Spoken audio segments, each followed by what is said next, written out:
Hey folks, and welcome back to MGBs and Other Stuff. My name's Dave, and today I thought we'd take a little scenic drive, talk about early MGB advertising, and then I'm going to see how fast I can get Iris to go 0 to 60. But first, I got to get Iris out of the garage, into the driveway, move the daily drivers, and then we're good to go.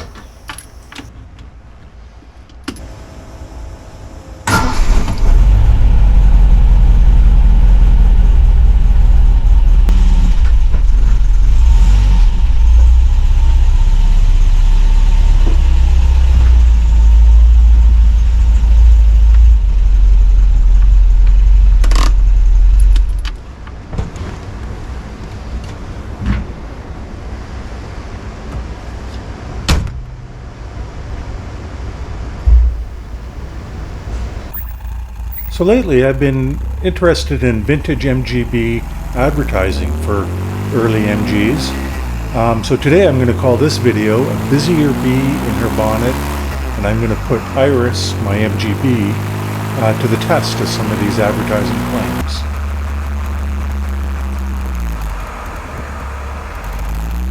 So just for a little bit of context, in 1962 BMC introduced the newest car in their MG lineup, and that was the MGB, of course.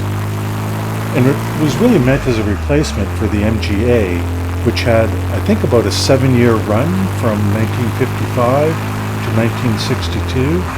There was about 100,000 built, and I was surprised to learn that they were mostly exported. The B shared many mechanical parts with the A, but had a larger engine, a monocoque body. But you do really get a real sense of familiarity when you're an MGB owner and you encounter an MGA.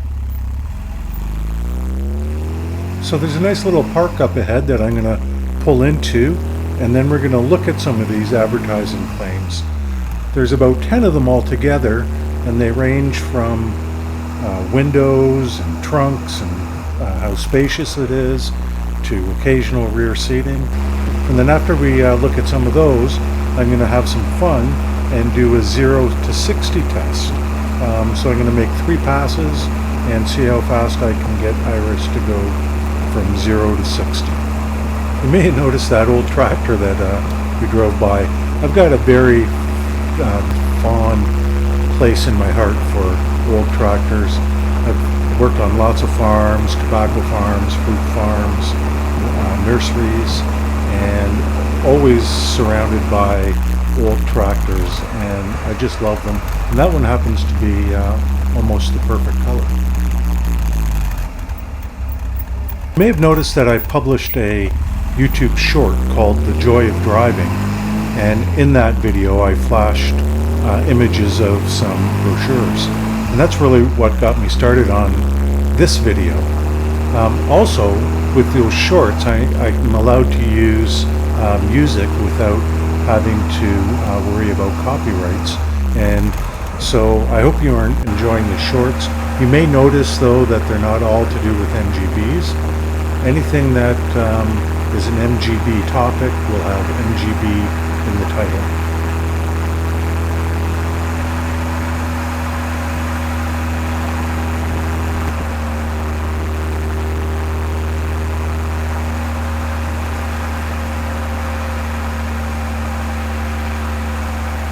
So this is one of my favorite places to stop on the Welland River, a little park with a picnic area, people launching boats to go fishing and kayaking, and it's just a pretty little park that's not really well known.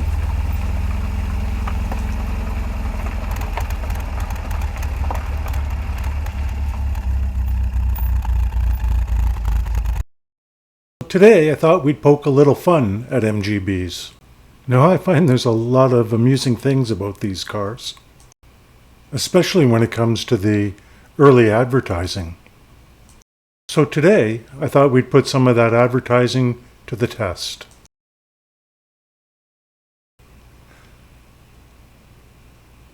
Now, to be fair, the early marketing of the MGB was really backwards looking towards the MGA, and most of those advertising claims were made in a comparative sense to the A.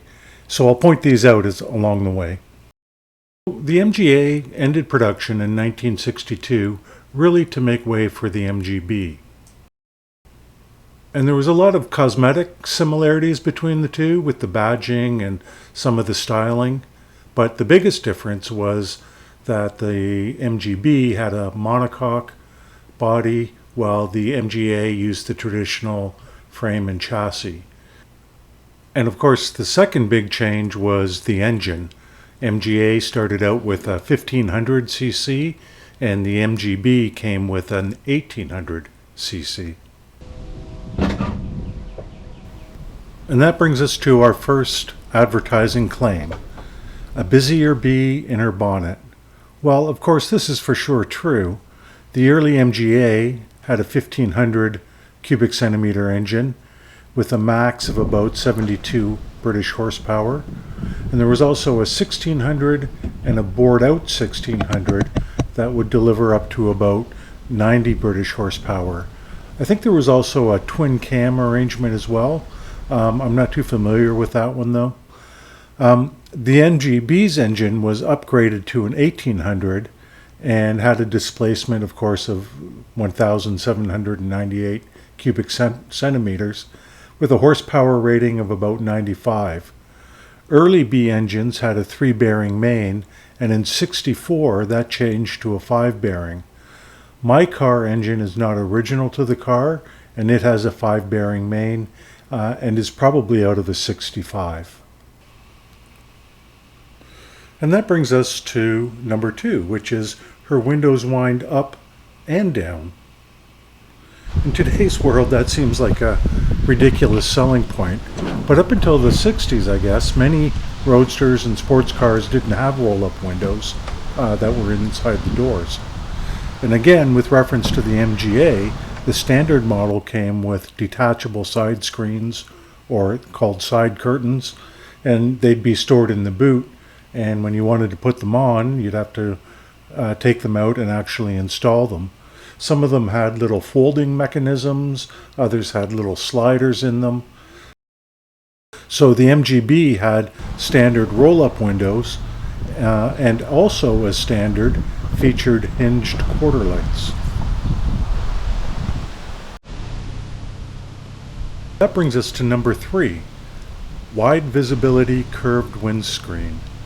And in comparison to the MGA, the MGB windscreen was certainly a bit more curvaceous, but I'm not so sure about more visibility. The top rail of the B windscreen happens to be just at eye level for me, and I have to be especially careful when approaching traffic lights. I have to look either above the bar or below the bar. So this is my favorite advertising claim. Well, second favorite: luxurious passenger conveniences. Well, I'm still looking for these luxurious passenger conveniences. You have a door so you can get in. It's got lots of leg room, that's for sure, and that's usually one of the most often remarked upon things when somebody's driving in the car with me, is how much leg room there is. It's got a luxurious map light. It's got a luxurious map holder down in the footwell. The flaps to let warm air in are certainly convenient and luxurious. A luxurious ashtray as well. Of course, door handles and a window that goes up and down. So that's pretty luxurious. Maybe the luxury is in the glove box, where you have a key, which happens in my case to be the ignition key, and if you only have one, you can't open the or close the glove box while you're driving, because that's the only way to open and close it. Number 5 on the list of advertising claims is a more spacious cockpit. And this is true. I'm 6'1", 6'2", 260 pounds. And I fit in this car comfortably. And you wouldn't really suspect that when I'm standing beside it. It looks like I'd never be able to get in it. In fact, I find it easier to get in and out of than my wife's Jeep Cherokee. Of course, I don't have to worry about a roof on the MG. But I find North American small sporty cars are a little hard to get into. But European and Asian sports cars seem to have found a way to make getting in and out of the cockpit easier, and the MGB certainly is. Keeping with the topic of spaciousness, the next advertising claim is that even the pedals fit size 12s. And this is, of course, is true. The MGB has tons of room in the tunnel for your legs to stretch out. And that's one of the reasons I really like MGBs. I feel very comfortable in them. And if you look at the MGA tunnel, you can see how much bigger the MGB tunnel is and how much more the pedals are spaced apart. I know guys who race like to have the pedals closer together, but I'm not much of a speedster, so I'm fine with this setup. And that brings us to number 7, more room in a lockable boot. Well, a little more room than an MGA, and of course it does have a lock on it. But by the time you have a spare tire, your tonneau covers, in my case a hood frame and the hood itself, a basic tool set, air pump, and other odds and ends that you want to carry along with you, not a lot of room left over for luggage or groceries or that sort of thing. But there is a package shelf behind the seats, and of course there's a luggage rack, and you can put a suitcase on it. So we can tick the box that it's a little spacious, more spacious, and it does lock, so that claim is true. So, your 1963 MGB, you could lock the doors, lock the glove box, and lock the boot. And of course the MGA didn't have any of these features, and it seems a little strange that that would be something that would be a feature of a car, that you could lock the doors on it. But I guess the early sports cars like the MGA, they weren't everyday drivers, and you'd only use them recreationally. So I came across this early advertisement from Morris Motors Canada Limited, who apparently was a wholly owned subsidiary of BMC. And the advertisement is really an introduction to the consumer of the new MGB, so it's listing all the things that are new in the MGB.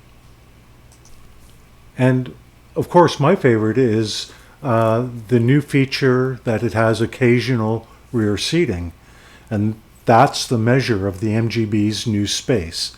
There's even room for occasional rear passengers, and rear cushioning is available at a slight extra charge. Now, I hadn't realized that that was an option, and maybe that option was discontinued when they discovered that it really wasn't a good idea to encourage people to sit in that little space back there.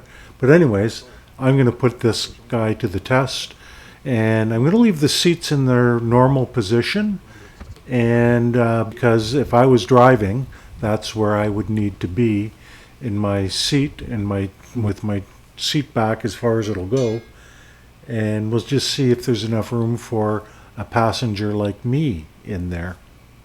So the previous owner had installed these GT style cushions in the back, and they do take up a little more room, so it does make the space a little more constricted, but still I'm a little big for the back seat here.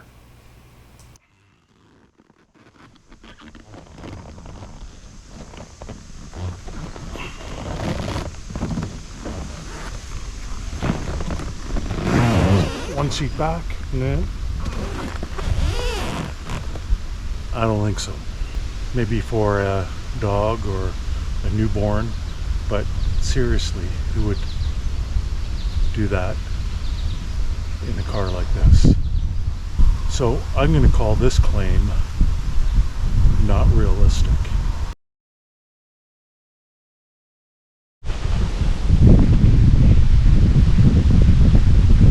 Now for the fun part, I'm going to see how fast I can do 0 to 60 in. Not in a parking lot, but I'm going to find a nice straight road. So this morning, while I was getting gas, a guy pulled up on his Honda Valkyrie, and he seemed pretty interested in the car, and he eventually asked me how fast it went. And I said, well, it'll do 0 to 60 eventually. Anyways, I thought it would be fun to see what I could do. Now, I'm not a speedster or a race car driver or anything like that, so I'm going to find a nice straight road and we'll give it a try. So I found this nice straight flat road. Speed limit here is about 50 kilometers an hour, which is 30 miles an hour, so I'll be doubling that. Very little traffic, and I hope no police around. Before we get started, I just wanted to give you my top 10 excuses for my driving performance. Number 10, I don't really care. Number 9, it is pretty windy. Number 8, the road's not 100% flat. Number 7, Iris has half a tank of gas. Number 6, the speedometer's a little jumpy. Number 5, open cockpit. Number 4, I'm a granny shifter. Number 3, I'm no Sterling Moss. Number 2, my boot is full. And number 1, I am pretty fast. So let's give this a try. When I'm approaching 60 here, I'm just pulling up into the lane to get started. You'll notice that I'm zooming in on the speedometer, and I'm trying to hit the timer once it hits 60.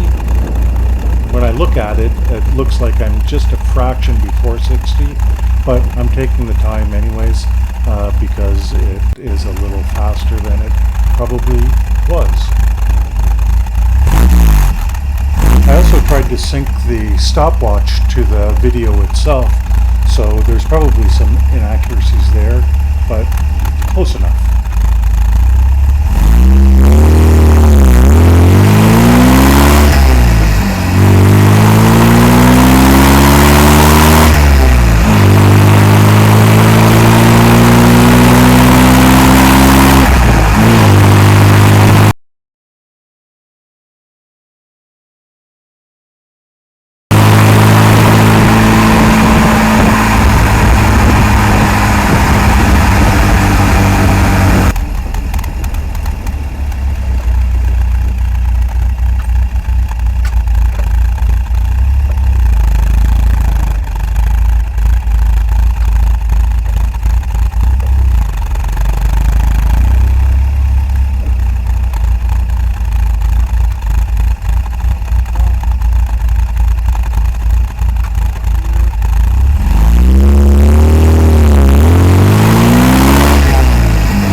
So I thought I'd do one last run with some rocket fuel in the tank and see what I could get out of it, he said with his tongue in his cheek.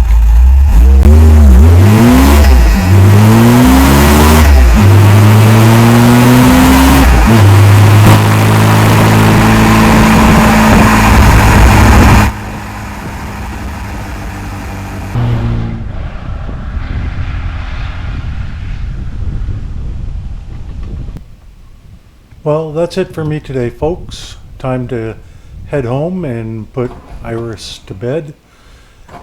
Let me know what you thought about the time trials. I'm not sure how accurate my timing was, or if those are respectable times or not.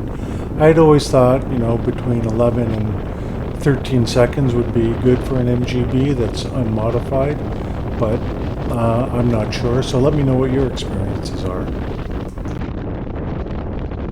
Again, thanks for watching, and if you like this channel, please consider liking and subscribing.